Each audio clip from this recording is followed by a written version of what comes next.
ग्राम बासुदार यहाँ स्वागत सम्मान पहना हमारे विराट जी भाई को इस समय सम्मान करते हुए आप देखिए कितना उत्सुकता माहौल आप यहाँ देख रहे हैं। बुजुर्गों के माध्यम से सभी का स्वागत सम्मान, बहुत बहुत बधाई हो, नव वर्ष की शुभकामनाएं, सबके गले में माला द्वारा स्वागत सम्मान, सबका ले रहा हूँ, सबके ले रहा हूँ। जय गुरुदेव, नई वर्ष की उपहार आपके लिए सभी के लिए मान सम्मान। जय गुरुदेव, नव वर्ष की सभी के लिए बधाई। चैनल के माध्यम से आप देख रहे हैं जय गुरुदेव चैनल नदवे जो भरतपुर राजस्थान चल करके यहाँ आया हुआ है। गांव रामपुर, जिला मथुरा। आज नव वर्ष का दिन। अरे खड़े होकर आ जाओ आप साहब, कहाँ से आए हो आप?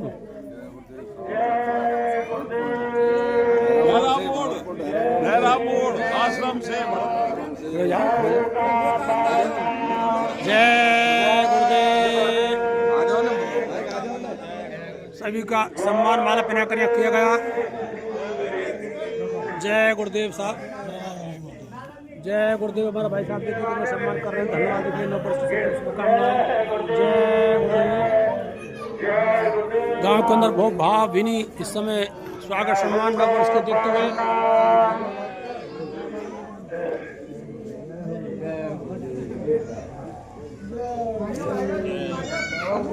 जय गुरुदेव।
आत्माओं के धनी दया के सागर मंच पर विराजमान गुरु महाराज के चरण कमलों में कोटि कोटि बार नमन। पूजनीय पिता तुल्य बुजुर्गों, दूर दराज से चल करके आए धर्म प्रेमियों, गुरु भाई बहनों, सती सीता सावित्री की पावन भूमि पर पैदा होने वाली माता एवं देवियों, नौजवान साथियों, मुन्ने मुन्ने बच्चियों बच्चियों और गांव निवासियों, जहाँ तक हमारी आवाज को आप भाई बहन सुन रहे हैं, आप सभी को हाथ जोड़ के स्वागत है गुरुदेव, स्वागत प्रणाम। जय गुरुदेव। देखो प्रेमियों, हर वर्ष यहाँ अंग्रेजी महीने के हिसाब से नई साल में कार्यक्रम होता है। उस मालिक की परम प्रभु की चर्चा होती है। मैं ऐसी धरती व ऐसे गांव निवासियों को बार बार पुनः नमन करूंगा जो हर बार बाहर से आने वाली संगतों का, धर्म प्रेमियों का बड़े तहे दिल से स्वागत करते हैं।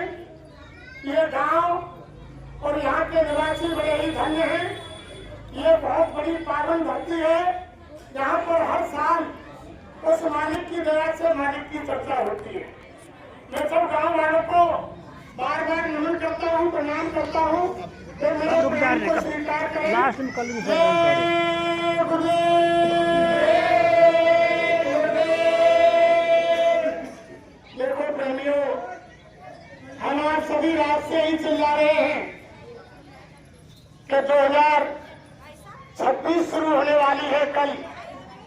तो देखो प्रेमियों, हर साल साल बदलती है, महीना बदलता है, तारीख बदलती है, लेकिन आप हम भाई बहनों ने कभी अपने आप को नहीं बदला।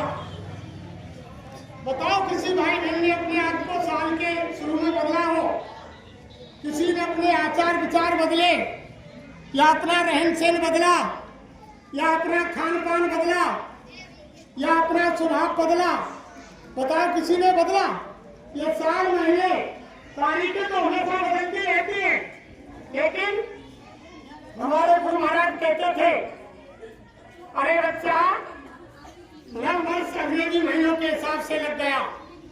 वैसे हिंदी में चैत के महीने में आगे, चैत के बाद लगता है नया साल, लेकिन अंग्रेजी महीनों में आज प्रेमियों साल बदल गया। तो आज हमें हमारे जीवन में, क्योंकि जो हमारे जीवन की अमूल्य सांसें वो रोजाना घट रही हैं, निकलती जा रही हैं, और एक दिन समाप्त होने पर वो मकान मालिक जो ऊपर बैठा है, जब हमारी सांसों की पूंजी खत्म हो जाएगी, वो मकान मालिक वहां से चालान काट देगा, अपने सिपाही और अपने दूतों को भेज देगा, और जबरन आकर के हमारा तुम्हारा ये मनुष्य शरीर रूप मकान खाली करवा दिया जाएगा। तो महात्मा कहते हैं प्रेमियों, ये मनुष्य शरीर परमपिता परमात्मा ने इसलिए नहीं दिया कि आप आहार निद्रा भोजन यानी पेट भरना, बच्चे पैदा करना, बच्चों की परवरिश करना, देखभाल करना, मकान बनाना, धन संग्रह करना, इस काम के लिए नहीं दिया है। ये मनुष्य शरीर तो उस मालिक ने दया करके इसलिए दिया है कि अपनी जीवात्मा को और किसी महात्मा के पास जाकर के उनसे रास्ता लेकर के और घर बैठ के यानी साधना करके ध्यान भजन सुमरन करके जगा लो और जीते जी भगवान के पास पहुंचा दो। मरने के बाद कदापि भगवान नहीं मिलता है प्रेमियों। अगर किसी भाई बहन को शंका हो रही हो तो भगवान मरने के बाद मिल जाएगा, भगवान मरने के बाद नहीं मिलता है। जितने भी धरती पर हमारी माता बहन देवियों में सहजोबाई हुई, मीराबाई हुई, अपने अपनी धर्मशास्त्रों में लिखा कि मैंने जीते जी इसी मनुष्य शरीर में भगवान का दर्शन किया। और तमाम बहुत संत हुए, धरती पर महात्मा हुए, उन्होंने भी अपने धर्मशास्त्रों में लिखा कि हमने भी जीते जी इसी मानव मंदिर में भगवान का दर्शन किया। इसी मनुष्य शरीर में परमात्मा का दीदार दर्शन होता है प्रेमियों। हमारे गुरु महाराज कह रहे हैं कि अगर आप देवी देवताओं से मिलना चाहते हो, भगवान का दर्शन करना चाहते हो, तो संत महात्माओं से रास्ता ले लो और घर में बैठ के युक्ति कर लो, यानी भजन ध्यान सुमरन कर लो। वो तो करना पड़ेगा। हमारे धर्मशास्त्रों में पहले लिख दिया, रामायण में भी लिख दिया कि देह धरे को फलिए भाई और भजो राम सब काम बेहाई, यानी लिखा हुआ। और खुद पार्वती माता ने शंकर भगवान से पूछा कि देवों के देव, जरा बताओ दुनिया में सत्य क्या है? तो उन्होंने भी यही कहा कि उमा कयो में अनुभव अपना और सत्य है भजन जगत सब रखना। यही बात जिनकी हम रात दिन पूजा करते हैं भोले बाबा शंकर भगवान की, उन्होंने भी पार्वती माता यही कहा कि हे भवानी, हे पार्वती, दुनिया में सत्य है तो केवल भगवान का भजन। और यही बात काकभूषण गरुड़ के संवाद में, यानी गरुड़ को समझाया काकभूषण ने कि निज अनुभव में कहूँ खगेशा और फिर हर भजन न जाए, यानी जिंदगी के कलेश बिना भगवान के भजन के नहीं मिटेंगे। इसलिए हमारे गुरु महाराज कह रहे हैं, अगर तुम तुम्हारे परिवार में अमन चैन चाहते हो, सुख शांति चाहते हो, धन समृद्धि चाहते हो, अपने परिवार को खुशहाल देखना चाहते हो, आत्मा का कल्याण चाहते हो, मनुष्य शरीर को सार्थक बनाना चाहते हो, लोक परलोक बनाना चाहते हो, तो भगवान का भजन कर लो। रामायण में साफ लिख दिया कि बारी मथे ग्रत हो सिकताते भरते बिन हरि भजन में भव तरई ये सिद्धांत है। गोसाई महाराज ने क्या कहा कि बार मथे घृत होए कि पानी के मथने से उसमें रई या मधानी घुमाने से घी नहीं निकलेगा। गोसाई महाराज कह रहे हैं लेकिन फिर भी हो सकता है, निकल भी सकता है। और सिकताते वर तेल यानी बालू के पेरने से तेल नहीं निकलता, लेकिन गोसाई महाराज कह रहे हैं ये भी असंभव हो भी सकता है, निकल भी सकता है, लेकिन यह कदापि नहीं होगा बिना भगवान के भजन के जीव का कल्याण नहीं। बिन हर भजन न भव तरई ये सिद्धांत एक पर एक ठोक दिया गोसाई महाराज ने कि बिना परमात्मा के भजन के और यानी कभी भी जीव का कल्याण, जीव की मुक्ति नहीं होती। तो हमारे गुरु महाराज तो ये यानी आप सभी को समझा रहे हैं, तो यही तो गुरु महाराज सिखाते हैं। सबसे पहले यानी इंसान को अपना जभी यानी सत्संग, महात्माओं का साथ, भगवान का भजन, मंदिर में जाना, तीर्थों में जाना जब ही सार्थक होता है जब इस मत की यानी धर्म पर चलने की सबसे पहली पीढ़ी होती है शाकाहार। अगर आप शाकाहारी हो गए तो सारा काम बन जाएगा। हमारे गुरु महाराज ने कहा कि जैसो खावे अन्न और वैसो होवे मन, और जैसो पीवे पानी और वैसी होवे पानी, और जैसो करेंगे साथ और वैसी आएंगे बात, और जैसो करेंगे संग और वैसो चढ़ेगो सोबत का असर होता है प्रेम में। जब तक हम शाकाहारी नहीं बनेंगे तभी तो महात्माओं ने कहा, तो हमारे हृदय में कभी दया नहीं होगी। जब ही महात्माओं ने कह दिया कि मंदिर पूजा नित्य करो और तीर्थ करो 1000 और दया धर्म मन में नहीं तो सब कुछ है कुछ नहीं। जब दया धर्म तुम्हारे अंदर नहीं है, जीवों की हत्या कर रहे हो और रात दिन यानी अंडा मांस मछली शराब खा पी रहे हो, तो फिर क्या इंसान है? बताओ कौन सा धर्मशास्त्र कहता है कि आप मांस खाओ शराब पियो? हमारे गुरु महाराज ने ये कहा। हमारे गुरु महाराज सबको मानते हैं, देवी देवता, भैरव, भूमिया, ईसा, मूसा, रामकृष्ण, हनुमान, चंडी, दुर्गा सबको मानते हैं। ऐसी चीज नहीं कि वो नहीं मानते, लेकिन मानने का तरीका होता है। कब यानी किसी भगवान ने, भगवान राम 14 वर्ष वनवास में रहे, बताओ उन्होंने कब जीव हिंसा की? किसी जानवर को जंगल में सताया? जमीन पर घास फूस के बिछोने पर सोए, ऊपर के कंदमूल फल जमीन के फल खा करके गुजारा 14 साल किया, लेकिन किसी जीव जंतु को नहीं सताया। अगर तुम कृष्ण के भक्त बनते हो तो उनकी बात को मान लो। भगवान कृष्ण ने कब मांस खाया, कब शराब पी, कब अंडे खाए, कब झूठ बोला, कब व्यभिचार किया? बताओ। उन्होंने भी माखन मिश्री खाए। अगर तुम राम के और यानी भगवान कृष्ण के, हनुमान के, महावीर के, बौद्ध के, देवी के, देवता के, जिसको तुम मानते हो तो उन्हीं को मान करके तुम शाकाहारी हो जाओ कि हमारा भगवान शाकाहारी है तो हम भी शाकाहारी रहेंगे। अरे तुम उनकी बात मान लो। अगर रामायण को मानते हो तो रामायण की बात मान लो, गीता को मानते हो तो गीता की बात मान लो, भागवत को मानते हो तो भागवत की बात मान लो। लेकिन सब धर्मशास्त्र क्या कह रहे हैं प्रेमियों? भागवत क्या कह रही है? हम रोजाना आरती बोलते हैं, क्या कह रही है? लेकिन हम आप समझ नहीं पाते हैं। भागवत क्या कह रही है सुनो, और आरती क्या कहती है? हम रोजाना बोलते हैं, मंदिरों में कथा कीर्तन कराते हैं। जब क्या आता है एक कड़ी उसके अंदर, विकार मिटाओ पाप हरो देवा, स्वामी पाप हरो देवा, श्रद्धा भक्ति बढ़ाओ, श्रद्धा भक्ति बढ़ाओ, संतन की सेवा, ओम जय जगदीश हरे। क्या नहीं आता है? क्या आप प्रार्थना नहीं करते हैं कि हे भगवान, हे देवी माँ, हे विष्णु भगवान, मेरे विषय को मिटा, मेरे पापों का हरण कर और मेरे अंदर ऐसी भक्ति श्रद्धा पैदा कर, ऐसे भाव पैदा कर जिससे मैं संतों की सेवा करूं। और जब संतों की सेवा होगी तभी तो प्रेमियों काम बनेगा। रामायण में साफ लिखा हुआ है, राम ने खुद कहा कि मोर वचन परे चाहे फीका और संत वचन पत्थर की टीका। साफ कहा था कि मेरे वचन झूठे हो सकते हैं, मैं जबान से निकाल दूंगा, उसमें असत्य हो सकता है, लेकिन महापुरुषों के वचनों में कोई असत्यता नहीं होती। वही गुरु महाराज ने कहा, और यही बात हमारी भागवत कह रही है। आप समझ नहीं पाते क्या कह रही है, सुनो। भागवत चरणामृत लीजे, आरती सब मिलकर कीजे। भागवत चरणामृत लीजे, आरती सब मिलकर कीजे। हिये पे चढ़े भक्त को रंग, हिये पे चढ़े भक्ति को रंग। भक्ति का रंग कब चढ़ेगा प्रेमियों? हिये पे चढ़े भक्त को रंग, हिये पे चढ़े भक्ति को रंग।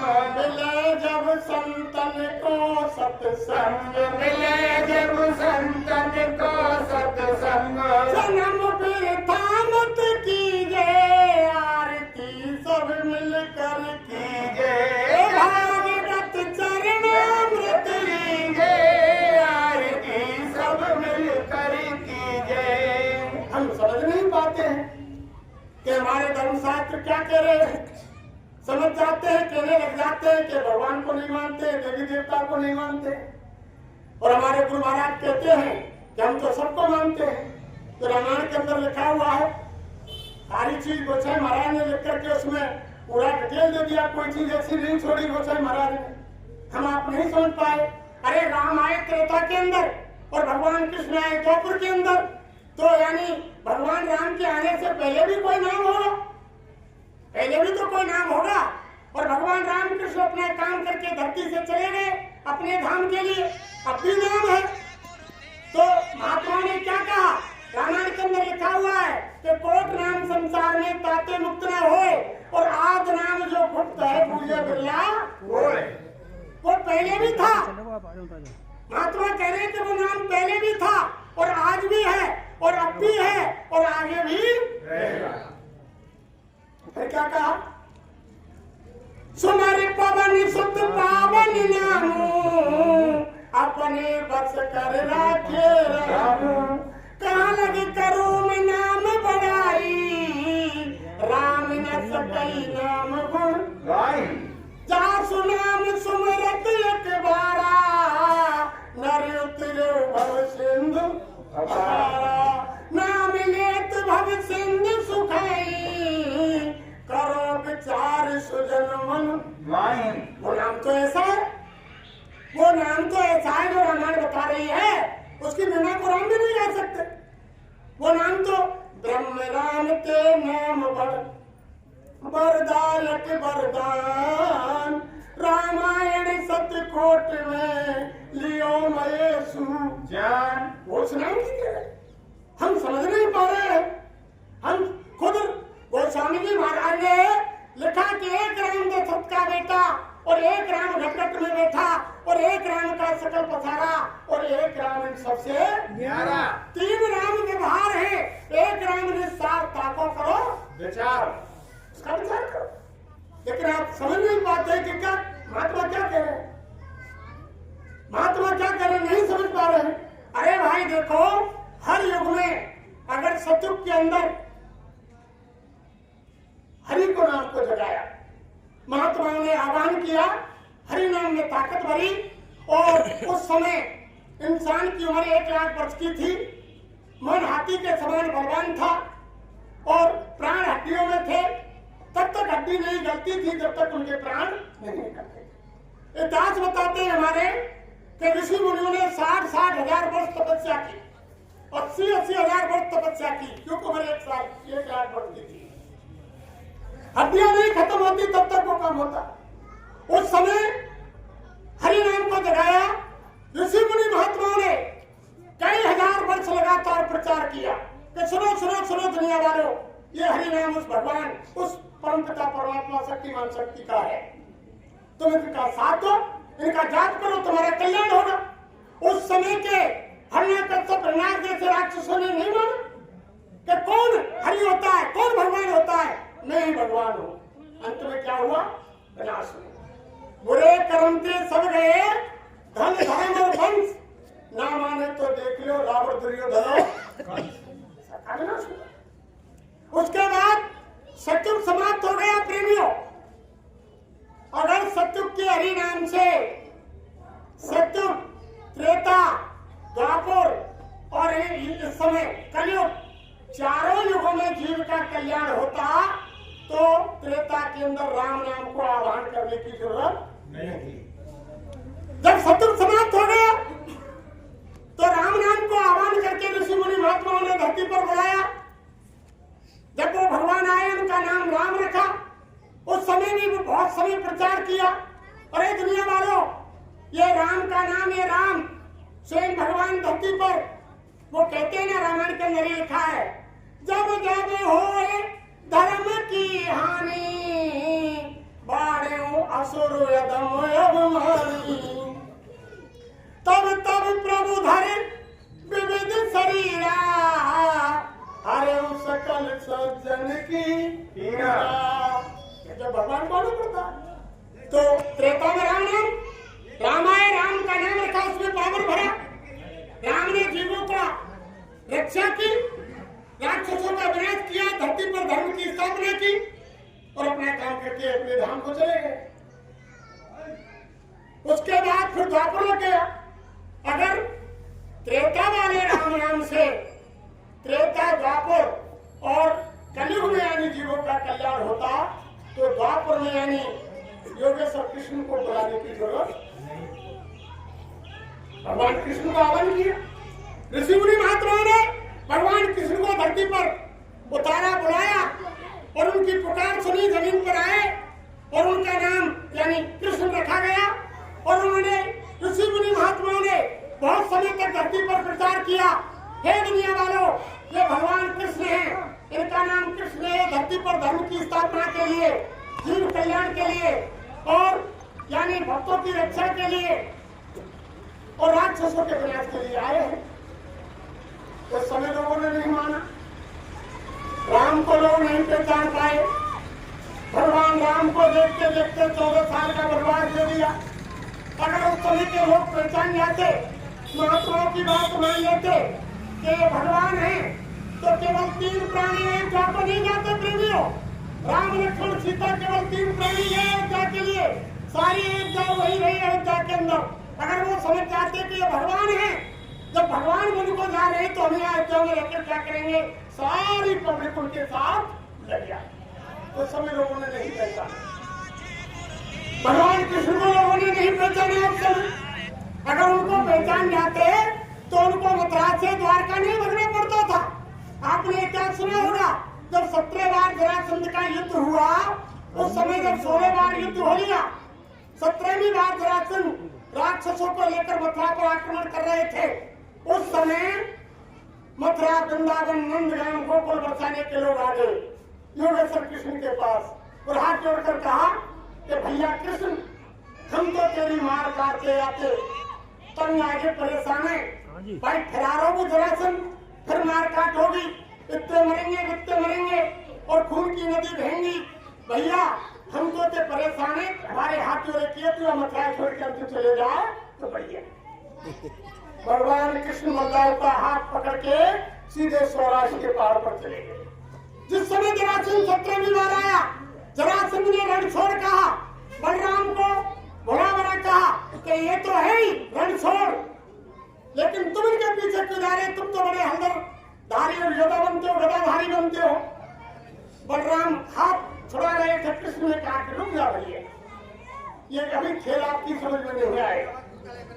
भगवान कृष्ण गुजरात में सौराष्ट्र के पहाड़ के ऊपर चढ़ गए प्रेमी। जरासंध ने पीछा किया, पहाड़ को चारों तरफ से दुनिया के राक्षस बुला के घेर लिया, पहाड़ में आग लगा दी। गर्मी का महीना था, पहाड़ धुंधु करके जल गया।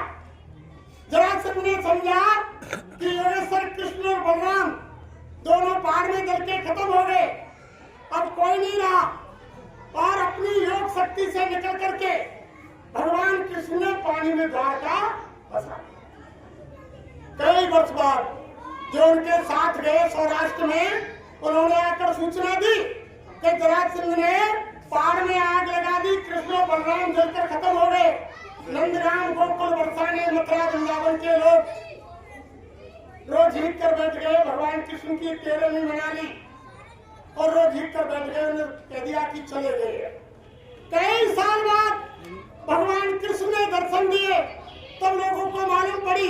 उससे पहले भगवान कृष्ण ने बंसी बजाई, वो खेल किया, लेकिन द्वारका से निकलने के बाद कभी बंसी नहीं बजाई। उस यानी सुदर्शन चक्र को लेकर के धरती पर राक्षसों का विनाश। हम लीला को नहीं समझ पाए और आज हम कह रहे हैं कि हम भगवान राम के भक्त हैं, हम कह रहे हैं कि भगवान कृष्ण के भक्त हैं। अरे जब त्रेता के अंदर राम की लीला को लोगों ने नहीं पहचाना, द्वापर में कृष्ण की लीला को लोगों ने नहीं पहचाना, सतयुग के अंदर हरि की लीला को हम तुम नहीं पहचान पाए। भगवान राम 12 कला से आए धरती पर, 4 कला परशुराम से लेकर के राक्षसों का विनाश किया। धरती पर कृष्ण 16 कला से आए, 16 कला से राक्षसों का धरती पर विनाश किया। धरती पर जब जब संत आते हैं 64 कला से आते हैं प्रेमियों, ये इतिहास बता रहा है। और अनामी धाम से महापुरुष आते हैं, वो अनंत कलाओं से आते हैं। जब हम त्रेता के राम, द्वापर के कृष्ण की लीला को, 12 और 16 कला की लीला को नहीं पहचान पाए, तो बाबा जय गुरुदेव जी महाराज तो अनंत कलाओं से धरती पर आए हैं, उनके खेल को आप नहीं जान सकते।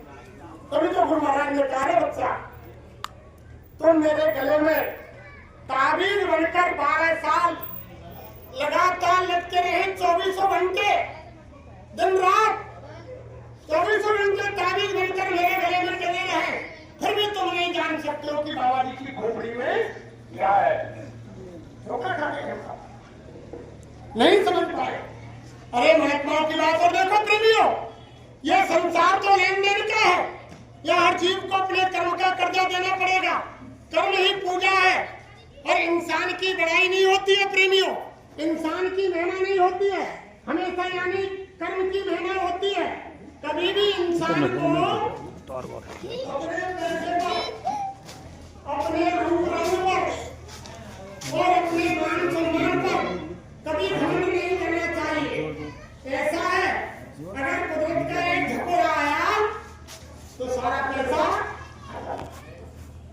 अगर रूप रंग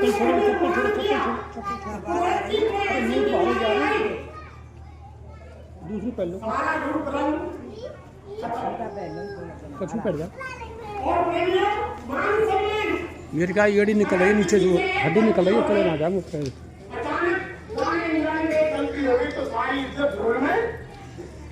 सामने भोजन भंडारा चला हुआ है। संसार लेन देन का है, या चुकने चुकाने के लिए आना पड़ा है प्रेमी। ये सारा देश चुकने चुकाने का है। गांव रामपुर जिला मथुरा, आज 9 वर्ष 1 जनवरी 2026 का दिन बहुत ही सुंदर। गांव के अंदर आज गुरु महाराज का संदेश वचन सुनने को मिला हुआ है। और 7 पेड़ की राह लेकर के वाली को मारा, और द्वापर में आकर के जब सारा महाभारत खेत हो गया, तो एक पेड़ के नीचे जाकर के योगेश्वर पेड़ पर पेड़ रखकर बैठ गए। एड़ी में पवन था, तो एड़ी में कदम दूर से चमक रहा था, तो एड़िया ने समझा कि ये एड़ी की आंख है, तो एड़िया ने कसकर तीर मारा, निशाना बना, योगेश्वर के पैर में आकर लगा, तोड़ करके एड़िया आया प्रेमियों, और पेड़ के नीचे देखा कि मुझसे तो भूल हो गई, ये तो भगवान के पैर में तीर लग गया, मैंने हेम समझा था, आकर के माफी मांगी, तो एक योगेश्वर कृष्ण मुझे माफ कर दो, मैंने नहीं पहचाना, मुझसे गलती हो गई। भगवान ने क्या कहा, अरे भैया भैया उसने तेरे इंतजार में बैठा था,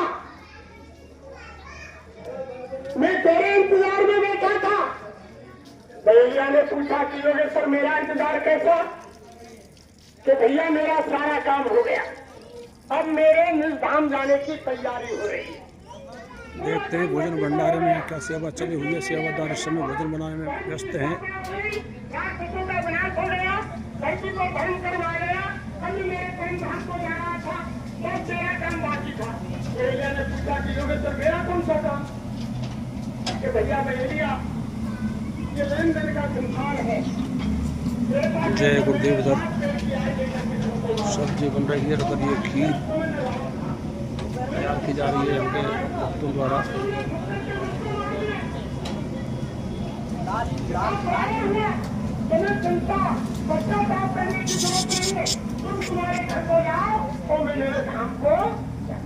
अरे प्रेमियों, हम आपके देना पड़ा, क्या आप लोगों को बदला देना नहीं पड़ेगा? किसी की उंगली काटेंगे तो स्वार कटवानी पड़ेगी, किसी की गर्दन काटेंगे तो स्वार कटवानी पड़ेगी। प्रेमियों, किसी को धोखा देंगे, धोखा खाना पड़ेगा। किसी के साथ बेईमानी करेंगे, तुम्हारे साथ होगी। किसी से रिश्वत लेंगे, तुमको देनी पड़ेगी। कर्म का बदला रामायण में साफ लिखा हुआ है, कर्म प्रधान विश्व रत राखा, और जो जैसा करे सो तैसा फल भुगतना पड़ेगा। और उसकी माफी भगवान नहीं देते हैं। भगवान ने साफ लिख दिया, अपने रामायण के अंदर बताया, गीता के अंदर बताया। क्या कहा भगवान ने? काल रूप में तेने कर भाता, शुभ और अशुभ कर्म फल दाता। राम ने कहा, मैं कालों का काल हूँ, जो जैसा कर्म करता है उसके कर्म का उसको फल, जो अच्छा करता है उसको अच्छा देता हूँ, जो बुरा करता है उसको बुरा देता हूँ, मैं कर्म का फल देता हूँ।